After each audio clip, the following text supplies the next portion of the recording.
இங்கு கூடியிருக்கும் புரட்சிகர இளைஞர் முனை தோழர்களுக்கும் சிறுகடை வியாபாரிகளுக்கும் நண்பர்களுக்கும் அனைவருக்கும் புரட்சிகர இளைஞர் முன்னணி சார்பாக என்னுடைய முதற்கண் வணக்கங்களை தெரிவித்துக் கொள்கிறேன்.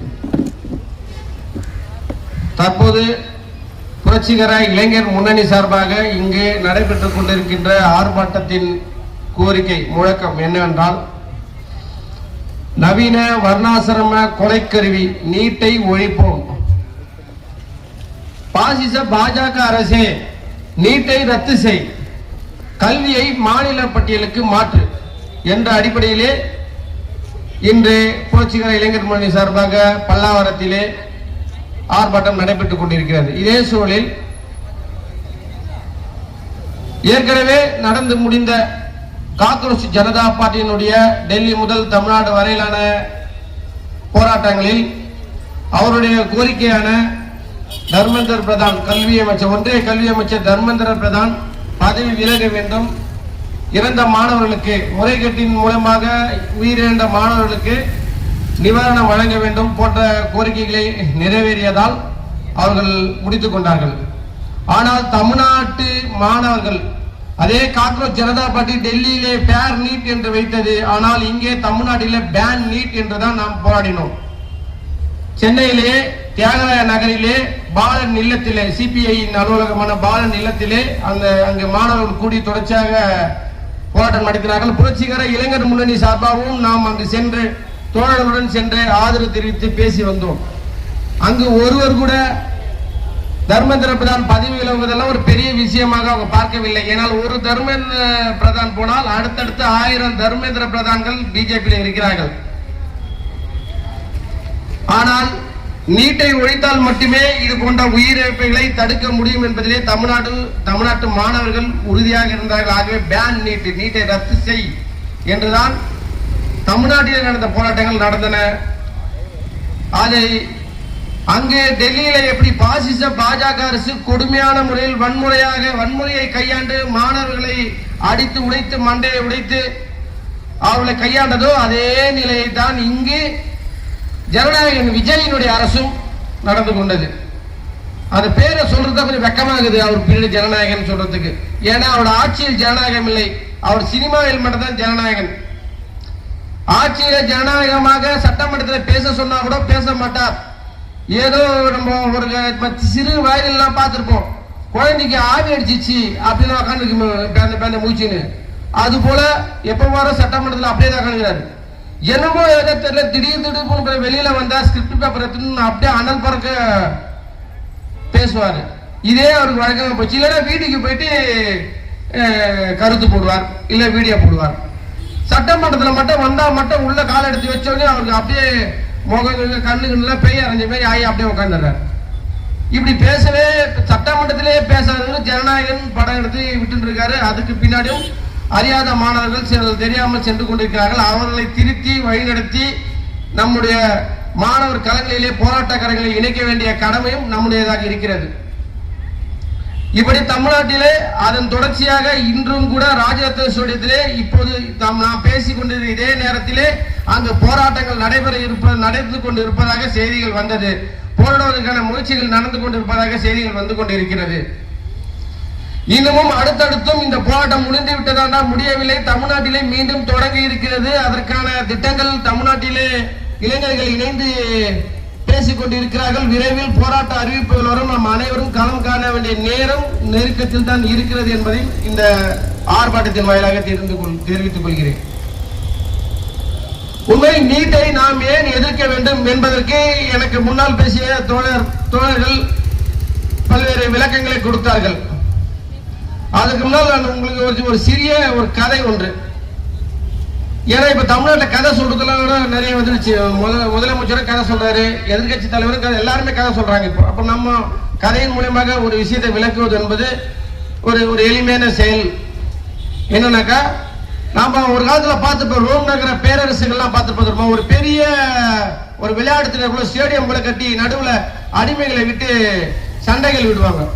அந்த அடிமைகள் அப்படியே அங்கேயே உயிரோட கொல்லப்படுவாங்க. கொன்றவர் வென்றவராக அறிவிக்கப்படுவார். அதுபோல ஒரு மிகப்பெரிய ஒரு மன்னன். அந்த அந்த அந்த அந்த தேசம் பார்த்தீங்கன்னாக்கா 5 வகை நிலங்களை கொண்ட தேசம். அதாவது நம்ம இலக்கியத்தில் படிச்சிருப்போம், குறிஞ்சி, முல்லை, மருதம், நெய்தல், பாலைவனம். அதாவது காடு சார்ந்த இடம், மலை சார்ந்த இடம், கடல் சார்ந்த இடம், வயல் சார்ந்த இடம், பாலைவனம் சார்ந்த இடம். அதுபோல ஒரு மிகப்பெரிய ஒரு மன்னன், 5 நிலங்களை கொண்ட மன்னன். ஆனால் அவன் பாலை நிலத்தை சார்ந்த மன்னன். ஆனால் 5 நிலத்தையும் அந்த மக்கள் அனைவரையும் அடிமையாக பிடித்து வைத்து அவன் ஆண்டு கொண்டிருக்கிறான். அந்த மன்னன் ஆண்டு கொண்டிருக்கையிலே அனைவரும் அடிமைதான். ஆனால் அனைவரும் சுதந்திரத்துக்காக போராடுகிறார்கள். போராடுகிற போது அந்த மன்னன் வருட வருடம் ஒரு போட்டி வைப்பான்.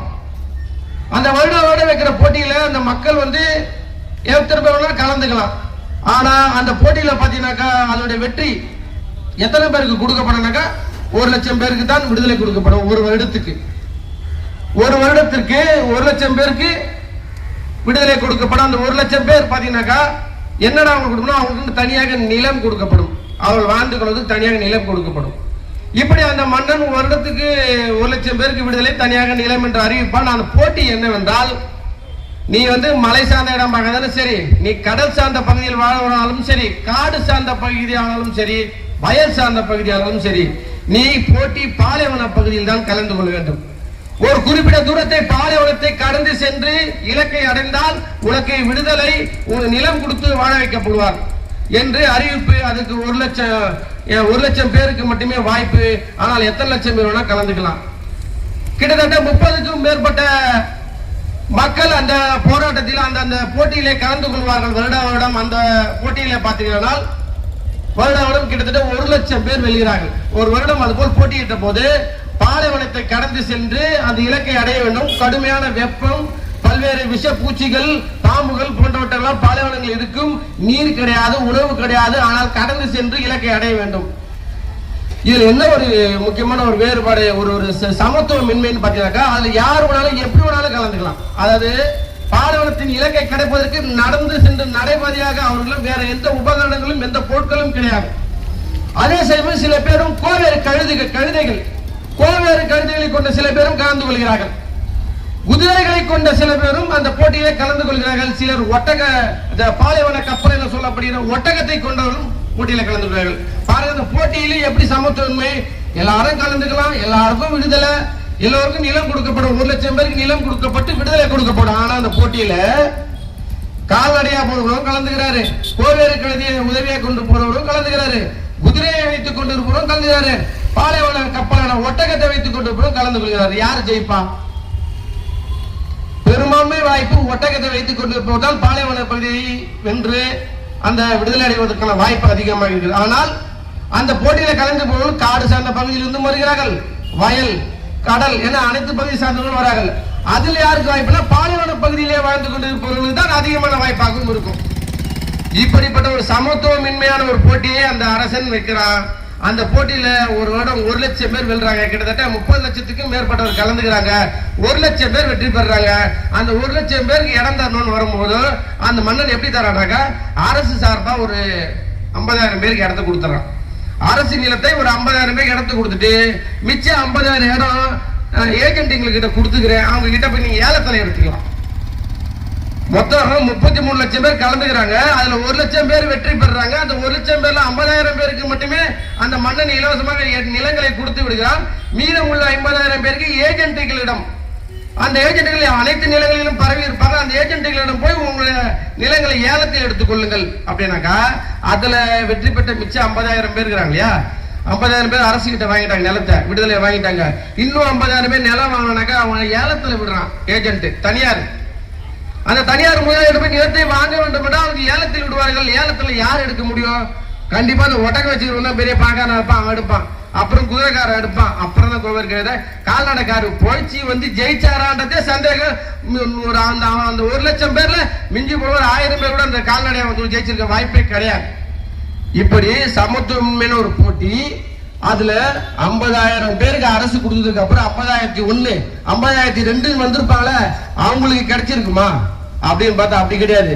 மிச்சம் அந்த 50,000 பேருக்கும் கொடுக்கப்பட்ட ஏலத்துல இடம் கடைசியா 1 லட்சம் இடத்துல அவன் கூட காசு கிடையாது, இடத்த ஏலத்துல எடுத்துன்னு போயினே இருப்பான். அப்போ அந்த விடுதலை என்று சொன்னதும் விடுதலை என்று சொன்னதில்லை. எவ்வளவு பெரிய போட்டியிலும் சமத்துவமின்மை, வெற்றி பெற்றவர்களுக்கு நிலத்தை வழங்குவதிலும் சமத்துவமின்மை. அதில் யாரா வெற்றி பெறுகிறார் என்றால் அதிகமான பணம் கொண்டவர்கள், அதிகமான வாய்ப்புகளை கொண்டவர்கள், அதிகமாக அந்த நிலத்தில் வாழ்ந்து பழக்கப்பட்டவர்கள். இது போதாத வரைக்கும் வருடம் ஒரு வருடம் அப்படி நடந்தோடனே அடுத்த வருடங்கள் என்ன ஆயிடுதுனாக்கா அந்த போட்டியில் கலந்து கொள்பவர்கள் அந்த பாலைவனத்தை கடப்பதற்கான வழிமுறைகள் என்ன என்பதை அந்த வருடம் 30 லட்சத்துக்கு மேல கலந்து அவங்களுக்கு பயிற்சி கொடுப்பதற்கு பயிற்சி நிறுவனங்கள் வர அந்த நாட்டில் தோண்டிடுது. அந்த பயிற்சி நிறுவனம் தோண்டி அந்த பயிற்சி நிறுவனம் எப்படி கடக்கலாம், எப்படி அந்த பாலைவனத்தை கடக்கலாம் அவங்க பயிற்சி தருவாங்க. அதுக்கும் காசு. அதுல என்ன பண்ண அந்த பயிற்சி நிறுவனம், அந்த பயிற்சி நிறுவனம் யார் நடத்துறா? அந்த அரசுக்கு சொந்தமான உறவினர்கள், மந்திரிகள் குடும்பங்கள் இவங்களை சார்ந்தவங்க நடத்துவாங்க. அந்த காசு கொடுத்து எப்படி கடக்கலாம்னு கத்துப்பாங்க. அதே சமயம் கடப்பதுக்கான ரகசிய வழி என்ன, எந்த வழி எப்பனா ஈஸியா கடக்கலான்னு அதுக்கான வழியும் லீக் பண்ணுவாங்க. அந்த அந்த அந்த அந்த பயிற்சி கூடங்கள் மூலியமாவே லீக் பண்ணுவாங்க. இப்படி லீக் பண்ணா யார் ஜெயிப்பா? ஒட்டகக்காரன் ஜெயிப்பான், குதிரைக்காரன் ஜெயிப்பான். கோவேறு கழுத யாரா சில பேர் கால்நடையா போடுவோம், சத்தியமா ஜெயிக்கவே முடியாது. இப்படிதாங்க நம்ம ஊர் நீட்டு கதை. இப்படிதான் நம்ம ஊர் நீட்டு கதை. இதை சுருக்கமா நம்மளோட டேட்டாஸ் படியே சொல்றோம்னாக்கா நீட்டுல வருடாவடம் 30 லட்சத்துக்கு மேற்பட்டோர் நீட் எழுதுறாங்க. எப்படி அந்த கதையில 30 லட்சத்துக்கு மேற்பட்ட விடுதலைக்காக கலந்து கொண்டாங்களோ அது போல் நீட்டுக்காக நம்ம ஊர்ல 30 லட்சத்துக்கு மேற்பட்டோர் எழுதுறாங்க. அதுல தேர்ச்சி பெறுபவர்கள் 1 லட்சம் பேர். 1 லட்சம் பேர் இன்னும் தெளிவா குறிப்பா சொல்லணும். இப்ப கடைசியா 91,927 பேர். இதுல அரசு கிட்ட இருக்கிற மொத்த இடம் 91,927 இடங்கள் இருக்குது. தேர்ச்சி பெற்ற மாணவர்கள் 10 லட்சம் பேர். தேர்ச்சி பெற்றவர்கள் 10 லட்சம் பேர். அரசு கிட்ட இருக்கிற இடம் 1 லட்சம். அதுல 50,000 அரசு கல்லூரி, 50,000 தனியார் கல்லூரி. நல்லா கேட்டுங்க, 30 லட்சம் பேர் எழுதுறாங்க, 10 லட்சம் பேர் தேர்ச்சி பெறாங்க. அதுல 1 லட்சம் பேருக்கு தான் இடம் இருக்குது. அதுல 50,000 அரசு இடம், 50,000 தனியார் கல்லூரி இடம். இதுல 50,000 அரசு இடத்துல முதல்ல வர மாணவர்கள் எடுத்துப்பாங்க. ஆனா முதல்ல யார் வர முடியும்? முதல்ல வந்தவங்களுக்கு நிறைய அரசு குத்துச்சு, மோடி அரசு எல்லாம் கரெக்டா செஞ்சா கிடையாது. யாரு முதல்ல வர முடியும்? முதல்ல அந்த பயிற்சி நிறுவனத்துல போய் 10 லட்சம் 5 லட்சம் கொடுத்து படிச்சு சிபிஎஸ்இ சிலபஸ்ல படிச்சு எப்படி அந்த கதையில பாலைவனத்துல இருக்கிற மண்ணை குறிஞ்சி நிலத்துல இருக்கிறவனும், அந்த காடு நிலத்துல இருந்தாலும், கடல்ல இருந்தாலும், வயல்ல இருந்தாலும், காட்டுல இருந்தாலும் அவன் பாலைவனத்துல போட்டியில கலந்துனாலும் அது எப்படி சரியாகும்? அப்ப பாலைவனத்துக்காரங்க அதிக வாய்ப்பு. அதுபோல இங்க ஆந்திரா ஸ்டேட் போர்ட் சிலபஸ் இருக்குது, தமிழ்நாடு ஸ்டேட் போர்ட் சிலபஸ் இருக்குது, கேரளா ஸ்டேட் போர்ட் சிலபஸ் இருக்குது. இப்படி ஒவ்வொரு மாநிலத்துக்கும் ஸ்டேட் போர்ட் சிலபஸ் இருக்குது. எந்த சிலபஸ் நீ படிச்சாலும் சிபிஎஸ்இ சிலபஸ் தான் நீட் எழுதணும்னு சொல்றான். அந்த பாலைவனத்தில் இருக்கிற கொடுங்கோன்மை மன்னனுக்கு சமமான மோடி பிஜேபி சைடு தான். அப்படி எழுத சொன்னா அதிகபட்சமான வெற்றி சிபிஎஸ்இ சிலபஸ்ல படிச்சிருக்கோம், அதிகபட்ச வெற்றி வரும். அதுலயே 10 லட்சம் 5 லட்சம் கொடுத்து பயிற்சி நிறுவனத்தில் படிக்கிற மாதிரி அவனுக்கு அதிகபட்சமான வாய்ப்பு வரும். இப்படி பயிற்சி நிறுவனத்தில் படிச்சவன், சிபிஎஸ்இல படிச்சவன், அந்த கொஸ்டின் பேப்பர் லீக் பண்றதுக்காக காசு கொடுத்து கொஸ்டின் பேப்பர் வாங்கினவன், இவங்க எல்லாம் இந்த 1 லட்சத்துக்குள்ள நம்ம 50,000க்குள்ள போயிடுவாங்க. முதல் 50,000 போயிடுவாங்க. அடுத்த 50,000 இதுலயும் வாய்ப்பு இல்லாம மிச்சம் இருக்கிறவங்க. ஆனா அவங்க யாருன்னாக்கா தனியார் கல்லூரிகளை இடம் முடிக்கலாம். இப்ப 50,001 ஒரு கிராமப்புற ஏழை மாணவன் அந்த மார்க் எடுத்து கட்டாப்படி மார்க் எடுத்துக்கிறார். 50,001, 2, 3 எடுத்திருக்காங்கன்னு வச்சுங்களேன். அதே போல அந்த 1 லட்சத்துல கடைசி 1 லட்சம் இடங்கள அங்க ஒரு பெரிய பணக்காரன் கம்மி மார்க் எடுத்து தேர்ச்சி பெற்றுக்கான்னு வச்சுங்களேன், அவன் தனியார் கல்லூரியில இடம் வாங்கிடுவான். தனியார் கல்லூரியில அவன் சீட்டு வாங்கிடுவான். ஆனா 50,001, 52 ஒரு ஏழை மாணவன் இருக்காம அவனால வாங்க முடியாது. டீச்சர் என்ன பண்ணுவாங்க, ஒரு 0 மார்க் எடுத்து நம்ம பழக்க முடியும். அப்ப 0 மார்க் கூட பார்த்தா நெகட்டிவ் மார்க் -1 -2 மார்க் என்னன்னாக்கா நம்ம எழுதுற மார்க்லாம் தப்புனா தப்பு, அவ்வளவுதான். ஆனா இந்த நீட் எக்ஸாம்லாம் தப்புனாக்கா தப்புக்கு மைனஸ் மார்க் உண்டு. இப்படி நீ தப்பா எழுதி மைனஸ் மார்க் வாங்கியிருந்தா கூட நீ மருத்துவ இதுல சேர்ந்துக்கலாம், மருத்துவ கல்லூரியில சேர்ந்துக்கலாம். என்ன அர்த்தம்? நீ ஏலத்துல போயிட்டு சீட்டை எடுத்துக்கலாம்னு அர்த்தம். எப்படி அந்த மன்னன் ஏலத்துல இடத்த வாங்கிக்கலாம் சொன்னாலும் அது போல தனியார் கல்லூரியில் நீ ஏலத்துல மருத்துவ சீட்டை வாங்கிக்கலாம்.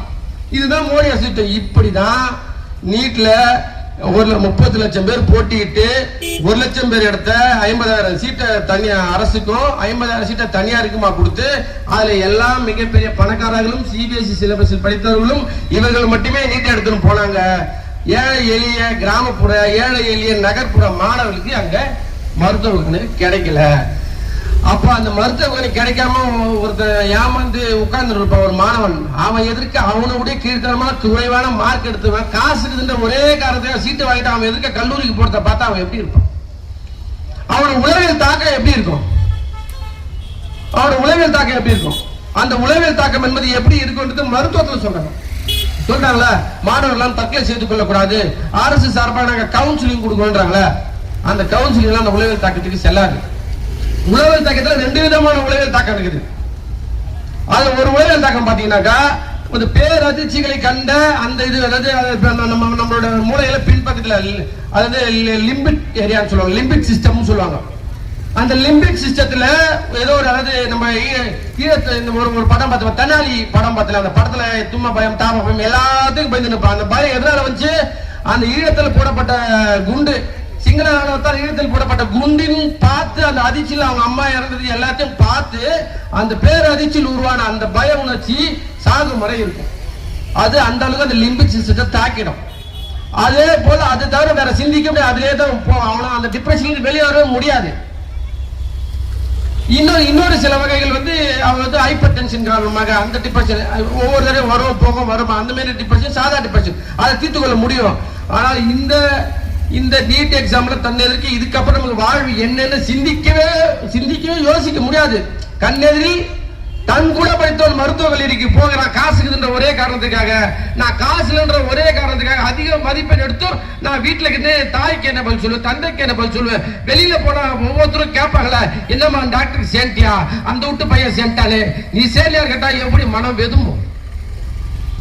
அவங்களுக்கு ஆறுதல் யார் சொல்ல முடியும்? கிராமப்புற மாணவர்களா இருப்பாங்க, நகர்ப்புறத்துல இருப்பாங்க, நண்பர்களை சந்திக்கலாம். வெளியில போனா என்ன மச்சா நீ சேர்த்தியா மருத்துவ கல்லூரியில் கேட்பான் நண்பன், அவங்களே எப்படி பதில் சொல்லுவாங்க?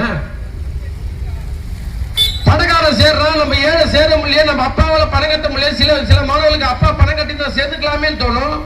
ஆனா அப்பா பாரு கஷ்டத்தை பார்த்துட்டு பணம் கட்ட முடியல, அப்பாவை இதுக்கு மேல கேட்டு நம்ம துன்புறுத்த கூடாதுன்னு தோணும். நாம பாரமா ஆயிட்டோமோ குடும்பத்துக்குன்னு தோணும். கடைசியா நமக்கு நம் உயிரே பாரம் அப்படின்னு தோணும். கடைசியா உயிரம் ஆயிடுச்சுப்போம். விடை காண முடியாத ஒரு கேள்வி அவனுக்குள் எழுந்துடும். விடை காண முடியாத கேள்வி ஒரு மனிதனுக்குள் வந்து விட்டால், அவன் மூளையில் வந்து விட்டால், அவனுடைய விடை மரணத்தை தவிர வேறு எதுவும் கிடையாது, தற்கொலை தான். அந்த இடத்துக்கு மாணவர் தள்ளப்பட்டு அவர்கள் தற்கொலைக்கு தள்ளப்படுறாங்க. இப்படியாக மாணவர்கள் உயிரை பறிக்கிற கொலை கருவியாகத்தான் நீட் இருக்கிறது. இந்த மாணவர்கள் உயிரை பறிக்கிற கொலை கருவியாக நீட் வந்து சாதாரண ஏன் கொலை கருவியான நீட்டை மோடி கொண்டு வந்தார்? நீட்டு ஏன் நம்ம வேணாம் சொல்றது இப்ப பாத்துட்டோம். அந்த நீட்டை ஏன் கொண்டு வரான்? நம்ம வேணாம் சொல்றோம். ஏன் இந்த பாஜக அரசு, இந்த மோடி அரசு, இந்த பாசிச அரசு ஏன் கொண்டு வருது? ஏன்னாக்க இதுக்கு மேல நம்ம மருத்துவம் படிக்க முடியாது. ஏன் நம்ம அட்வொகேட் வக்கீலுக்கு கூட வழக்கறிஞர்கள் கூட படிக்க முடியாது. எல்லாத்துக்கும் சமஸ்கிருதம் படிச்சாதான் படிக்க முடியும் ஒரு காலம் அது. அப்ப பார்ப்பானவர்கள் மட்டுமே படிக்க முடியும், மற்றவங்க படிக்க கூடாது என்ற மனுநீதிப்படி, அந்த மனுநீதியின்படி சமூகத்தை எடுத்துற வேலையை பார்த்தாங்க. அயோத்தியாச பண்டிதர் காலம் முதல் கொண்டு, ரட்டமலை சீனிவாச காலம் முதல் கொண்டு, தந்தை பெரியார் காலம் முதல் கொண்டு திராவிட இயக்கம் மேற்கொண்ட போராட்டத்தின் வாயிலாக அது உடைக்கப்பட்டு சமஸ்கிருதம் தேவையில்லை என்று விரட்டி அடிக்கப்பட்டு, ஏற்கனவே 1905 சமஸ்கிருதத்தை நம்முடைய தமிழோட மொழியில கலந்து ஒரு மணிப்பவர்களை கொண்டு வரலாம், ஒரு புதிய மொழியை உருவாக்கலாம் என்று கொண்டு வரப்பட்ட பார்ப்பன சதிக்கு எதிராக இதே பல்லாவரத்தை சேர்ந்த மரமலை அடிகாரர்கள் தனி இயக்கம் கண்டு சமஸ்கிருதத்தை விரட்டி அடித்தார். கடந்த வாரத்தில் தான் அவருடைய பிறந்தநாள் போச்சு. நாங்க அவருடைய இல்லத்துக்கு சென்று மரியாதை செலுத்திட்டு வந்தோம். பள்ளிக்கூடத்திலே மரமடிகளார் பள்ளிக்கூடத்துக்குள்ளே அந்த சிலைக்கு மாலை போட்டுட்டு வந்தோம். இப்படி சமஸ்கிருதவாதிகள், மனுநீதிவாதிகள், சனாதனவாதிகள் அவர்கள் மட்டுமே படிக்க வேண்டும், மற்றவர்கள் அவர்கள் கீழ் அடிமைகளாக ஒரு உடல் உழைப்பு தொழிலாளர்களாக மட்டுமே இருக்க வேண்டும், அவர்கள் சூத்திரர்கள், அவர்கள் உடல் உழைப்பு தொழிலாளர் பார்க்க வேண்டும், பார்ப்பனர்கள் நாங்கள் தரையில் பிறந்தவர், நாங்கள் மட்டும்தான் ஆளுகின்ற பதவியை வகிக்க வேண்டும், அனைத்து பெரிய பதவிகளும் வகிக்க வேண்டும் என்ற திட்டத்தை நிறைவேற்றுவதன் வகையாகத்தான் சமஸ்கிருதம் படித்தால் தான் மருத்துவம் வழக்கறிஞர்களாம் படிக்கணும். அதை உடைத்தார்கள். திராவிட இயக்கம் ஒரு 100 ஆண்டுகளுக்கு முன்னாலேயே உடைத்தார்கள். உடைத்து கொஞ்சம் கொஞ்சமாக படித்து நாமளும் வந்துட்டோம். அது பொறுக்கல அவங்களுக்கு. பார்ப்பனர்களுக்கு நம்ம எதிரே சூத்திரன் ஊசி போடுகிறானே, நம்ம எதிரே சூத்திரன் வந்து அறுவை சிகிச்சை செய்கிறானே, ஐயோ நம்மை விட அவன் பேர் வாங்குகிறானே என்ற அந்த வயிற்று எரிச்சல் பார்ப்பனர்களுக்கு, அந்த பார்ப்பனர்கள் கட்சியான பார்ப்பனர்களை பிரதிநிதித்துவப்படுத்துற அனைவரையும் அடிமைப்படுத்தி பார்ப்பனை தலைமை வகிப்பதற்காகவே ஒரு இயக்கம் இருக்கிறது. அந்த இயக்கம் தான் RSS. சிற்பன பார்ப்பன தலைமையில் அந்த RSS காந்தியின் படுகொலைக்கு பிறகு தான் அம்பலப்பட்டு நின்றோம் என்பதற்காக சூத்திரர்களையும் இணைத்துக் கொண்டது. பிறகு அந்த RSS அரசியல் பிரிவாக பாஜகவை உருவாக்கியது. அந்த பாசிச பாஜகவை கொண்டு ஆட்சியை பிடித்தது. அதன் வாயிலாக மீண்டும் மனித அடிப்படையிலான கல்வியை உருவாக்குவதற்காக சூத்திரர்கள் கல்வியிலே மேல் மேல் மேல் படிப்புக்கு வரக்கூடாது, தடுப்பதற்கு என்ன வழி என்று சிந்தித்தார்கள். புதிய கல்விக் கொள்கை என்று திணித்து வருகிறார்கள். நீட் என்பதை முதலிலேயே கொடுத்த அந்த நீட்டின் மூலியமாக ஏழை எளிய மாணவர்கள், பார்ப்பன அல்லாத சூத்திர மாணவர்கள் கல்வியில் பயிலக்கூடாது என்பதற்காக இந்த நீட்டை கொண்டு வந்தார்கள். அதற்கு கொண்டு வந்தாலும் இவங்க படிச்சு எழுதினாலும் இது எப்படி தடுக்கிறது அப்படின்னு CBSE சிலபஸ் வச்சுட்டாக்கா ஸ்டேட் சிலபஸ் எல்லாம் முடிப்பாங்க. அவங்க முடியாது. 12 வருஷம் 12வது வரைக்கும் ஸ்டேட் சிலபஸ்ல படிச்சுட்டு திடீரென்று பரீட்சை மட்டும், அதாவது இதுல என்ன ஒரு அநியாயம்னாக்கா, ஒருத்தர் ஒரு படிப்பை படிச்சு முடிச்சதுக்கு அப்புறம் அவர் ஒழுங்கா படிச்சாரான்னு தேர்வு வச்சா அது சரி. அப்படிதான் 12ஆம் வகுப்பு தேர்வு வச்சாச்சு. அதே போல ஒருத்தர் வந்து ஒரு படிப்பை படிச்சு, உதாரணமா வழக்கறிஞர்களுக்கு படிக்கிறாங்க, படிச்சு முடிச்சுட்டு பாரத் வச்சல் பதிவு பண்ணணும், அங்க ஒரு தேர்வு வைப்பாங்க. ஏன் வெளிநாட்டுல இருந்து ஒருத்தர் படிச்சுட்டு இங்க வரானா அவர் ஒழுங்கா படிச்சுட்டு வந்தா தெரிஞ்சுதே ஒரு தேர்வு வைப்பாங்க. படிக்க போகும்போதே நீ படிக்கிறது ஆகியா, நீ படிக்கிறதுக்கு தகுதியான தேர்வு வச்சாக்கா அப்ப நீ படிக்கிறத தடுக்கிற வேலை தானே. 12ஆம் வகுப்புல அதிக மதிப்பெண் எடுத்தவர்களுக்கு இதற்கு முன்னமரை ஒரு 600க்கு 595 594 எடுப்பாங்க. அவங்கள மருத்துவ சீட்டுக்கு போயிடுவாங்க. ஏன்னா படிப்பதற்கான தகுதி அவங்களுக்கு இருக்குது. 12ஆம் வகுப்பு தேர்வு முடிவு அவங்களுக்கு காட்டிடுச்சு, இனி நீ மருத்துவம் படிக்கலாம். ஆனா நீ ஜஸ்ட் பாஸ் ஆனா போதும். நீட் வந்ததுனால 12ஆம் வகுப்புல ஜஸ்ட் பாஸ் ஆனா போதும், நீட்ல நீ மார்க் எடுத்தா போதும். அப்போ 12ஆம் வகுப்பு பொது தேர்வு என்பதை தேவையற்றதாக ஆகிவிட்டது இந்த நீட். அப்ப இந்த நீட்டு ஸ்டேட் சிலபஸ் கல்வி முறையை அழிக்குது. இந்த நீட்டு இந்த பார்ப்பன இல்லாத மக்களுடைய மாணவர்களுடைய உயிர்களை பறிக்குது. இந்த நீட்டு சமூக நீதியை நிலைநாட்டுது. இந்த நீட்டு பாசிசத்தை காட்டுகிறது. இந்த நீட் என்பது பாசிசத்தின் ஒரு வடிவமாக தான் இருக்கிறது. ஆனா இப்படி இந்த நீட் அனைவரும் கொண்டிருக்கிற போது இவ்வளவு புள்ளி விவரங்களை நாம் வந்து பார்த்து இதன் மூலம் நீட் வந்து மாணவர்களுக்கு எதிராக இருக்கிறது. இது பார்ப்பன ஆதிக்கத்துக்கு உதவுகிறது. இது நவீன வர்ணாசிரமுக்கு உதவுகிறது. நவீன வர்ணாசிரமத்தை நிலைநிறுத்துவதற்கான கொலைக்கருவியாக தான் இந்த நீட் இருக்கிறது. அதனால்தான் நவீன வர்ணாசிரம கொலைக்கருவி நீட்டை ஒழிப்போம் என்று புரட்சிகர இளைஞர் முன்னணி இங்கே போராட்டம் நடத்தி கொண்டிருக்கிறது. ஆனா தமிழ்நாட்டில் என்ன நடக்குதுனாக்கா நம்ம இங்க ஒரு பக்கம் மாணவர்கள் போராடி கொண்டிருக்கிறார்கள், ஒரு பக்கம் எல்லாருக்கும் சினிமா போட்டு சினிமா கட்டுறதுக்கு நம்ம ஊர் முதலமைச்சர் கூட்டம் போறாரு. 10த்துக்கு 2வது தடவை பார்க்க போறானா, ஏற்கனவே தியேட்டர்ல எல்லாம் ஆள் இல்லைன்னு அங்க மூடின்னு இருக்கிறாங்க. இவரு திருத்தணிலாம் ஆள் இல்லைன்னு சில தியேட்டர் மூட்டாங்கன்னு டிவில வருது.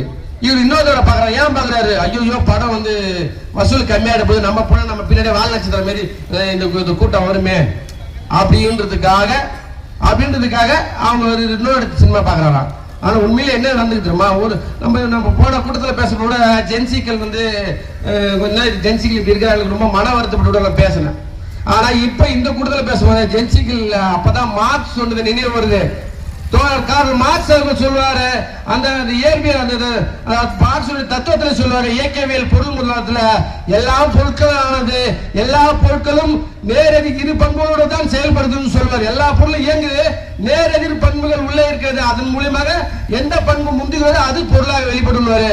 அது போல ஜென்சிக்கும் பாத்தீங்கன்னாக்கா உள்ள தற்கொலை ஜென்ஸும் இருக்கிறாங்க, தன்னலமற்ற முறையில் போராடுகிற ஜென்சிஸும் இருக்கிறாங்கன்றத இந்த மாணவர் போராட்டம் காமிச்சு நம்ம 19 இடம் போட்டுட்டாலும் உண்மை அது இல்ல. ஜென்சிகளில் உண்மையில் எல்லா தலைவர்களும் சரின்னு இருந்தா தப்புன்னு சரின்னு இருக்கும். இங்க அது போலதான் ஒரு கதை சொல்லுவாங்க. நம்ம ஏற்கனவே இந்த தோழல் நான் சொல்லியிருக்கேன் நினைக்கிறேன். இந்த தென்னை மரத்துல ஏறி கல்லு பானை சாய்ப்பாங்க. அந்த கல்லு பானை சாய்த்து அந்த கல்லை இறக்கிறதுக்காக மேல ஏறும் போதும் அந்த காலத்துல கல்லு இறக்கிறதுக்கு அந்த பானையில இருக்கிற கல்ல ஒரு பக்கெட் எடுத்துமே மேலேயே கவுத்துட்டு வருவாரு மரம் ஏறுவாரு. அவர் கவுக்கும் போது அங்க அந்த வடிகட்டணும், ஏன்னா உள்ள பள்ளி பூரா பூச்சி செத்தெல்லாம் கிடக்கும் இல்லையா. அந்த கல்லுக்கு வடிகட்டுவதற்காக தென்னை மரத்திலேயே அந்த தென்னை ஓலையை சுத்தி இருக்கிற அந்த கோழி மாரி பகுதி பிச்சு அதை பக்கெட்ல வச்சு பானையில கிட்ட சாச்சா கல்லு அவரோட பக்கெட்ல இறங்கிடும். மிச்சம் அந்த பள்ளி பூரா செத்த கிட்டலாம் அந்த பண்ண அந்த ஓலையில இறங்கும். அந்த ஓலை பார்த்தா பன்னாடை. அந்த தென்னை ஓலை இறுக்கி பிடிச்சிக்குது இல்லையா, அந்த கோழி அது பார்த்தா பண்டாடை. அந்த பண்ணாடியோட வேலை என்னக்கா பள்ளி பூரா செத்தைக்கு தேவை அது தக்க வச்சுக்கோம், நல்லதெல்லாம் விட்டோம். அது போல நம்ம முதலமைச்சர் என்ன பண்ணிருக்காரு, எல்லாரையும் என்ன பண்ணாரு, தற்கொலைகளை தான் தான் பக்கம் தக்க வச்சுக்கிட்டு நல்லவங்க போராட்டத்தை பக்கம் விட்டார். அப்ப அவர் யாரு?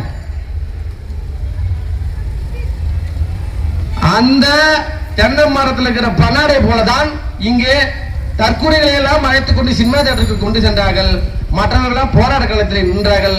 ஜென்சி நின்ற போராட்ட களம் வென்றது, தற்கொலையில் சென்ற அந்த ஜனநாயக படம் தோற்றது. இப்ப அடுத்து சட்டமன்றம் கூடும், மறுபடியும் கல்லூரி மங்க மாதிரியே உட்காந்துக்கிறாரா இல்ல வாய் தந்து பேசுறாரா பார்ப்போம். ராஜ்மோகன் முடிக்கும் போது அந்த நாங்க தியாகராய நகர்ல போராட்டம் முடிக்கும் போது கடைசி நேரத்துல இங்க ஒரு அதிசய கல்வித்துறை அமைச்சர் ராஜ்மோகன் அவர்கள் வந்தார். அந்த ராஜ்மோகன் நானும் உங்களுக்காக வந்திருந்தார். எப்பா பந்தி முடிஞ்சு 10 மணி நேரம் ஆகுது, இப்ப வந்துக்கிறப்பா சாப்பாடு இல்ல போப்பான்னு சொல்ற மாதிரி அந்த மாணவர்கள் பண்ணாங்க. ஐயா போறதுக்கு முன்னாடி ஒரு வாயால மோடின்னு சொல்லிட்டு போயிடுறேன், எங்க மோடின்னு சொல்லி இல்ல பிஜேபின்னு சொல்ல, பிஜேபின்னு சொல்லுன்னு அவருக்கு எவ்வளவு கலாய்ச்சி அனுப்பிச்சு வச்சாங்க ராஜ்மோகன். தேவையாது அவர் வந்து கலைச்சேக்கிறார், முன்னாள் ஜூஸ் கொடுக்க வருவாங்க அந்த மாதிரி. ஆனா அதுக்கு முன்னாடி போலீஸ் விட்டு அடி அடிச்சது, காலேஜ் வாசல் இருந்தாலுமே ஏன் நிக்கிற உள்ள போன்னு சொல்றது, இதெல்லாம் பண்ணிட்டு கடைசியில வந்தாரு. கடைசியில மாணவர்களால் விரட்டடிக்கப்பட்டார். இப்படி நீட் என்பது மாணவர்களுக்கு எதிரானது, சமூகத்துக்கு எதிரானது, அது சமூக நீதி, அது வந்து சமூக நீதிக்கு எதிரானது. உண்மையில் அது ஒரு நவீன வர்ணாசிரம கொலைக்கருவியாக இருக்கிறது. அது மனுநீதியை நிலைநாட்டுவதாக இருக்கிறது. பார்ப்பன ஆதிக்கத்தின் கீழ் நம்மை அடிமைப்படுத்துவதற்காக இருக்கிறது. ஆகவே நீட்டை ஒழிப்போம், நீட்டை ஒழிப்போம் என புரட்சிகர இளைஞர் முன்னணி சார்பாக கூறிக்கொண்டு என்னுடைய உரையை முடித்துக் கொள்கிறேன். நன்றி, வணக்கம்.